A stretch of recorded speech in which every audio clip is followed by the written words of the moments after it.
Visual Studio 2008 is full of new features and enhancements that make designing and implementing applications a snap.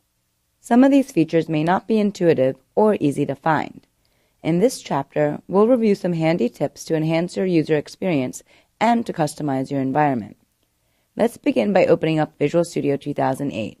We'll create a sample Windows Forms project just so we can show you the variety of options. Select File, New, Project. Select C# as the application language of choice. Select Windows Forms application, and select OK. Let's focus on some handy tips to customize your environment. One of the most useful features is the ability for Visual Studio to remember the environment settings, which was once known as profiles in Visual Studio 2005. For example, let's say I want to use a set of code snippets with one particular application, but not another. You can load and unload these snippets to and from your toolbox and other environment settings using the Tools Import-Export Settings feature. Your exported file will be stored with a VS settings suffix. You can even move these settings from one machine to another. In order to understand this, let's give it a try. First, we'll need to customize our environment to some degree by creating a new tab, adding a few snippets of code to it. Double-click on the form to get inside the code behind. Another added productivity feature is the snippet database. To access this, you can right-click and say Insert Snippet. Depending on the language you're using, the Snippet Manager will pull up the appropriate category that you can choose from.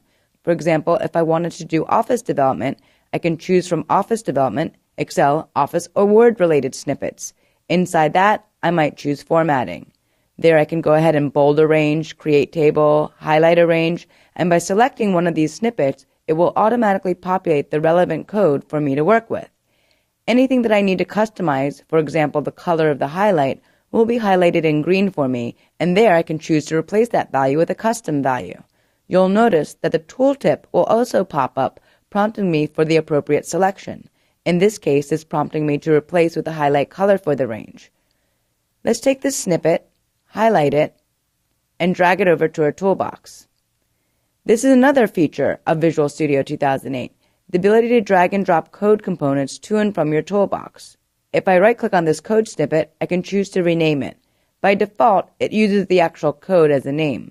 Let's call it something more intuitive. Highlight color. This is useful when I want to reuse little bits of code to and from my application. Let's work with another snippet. Right-click, select Insert Snippet. Select Visual C# and scroll down until you see the try.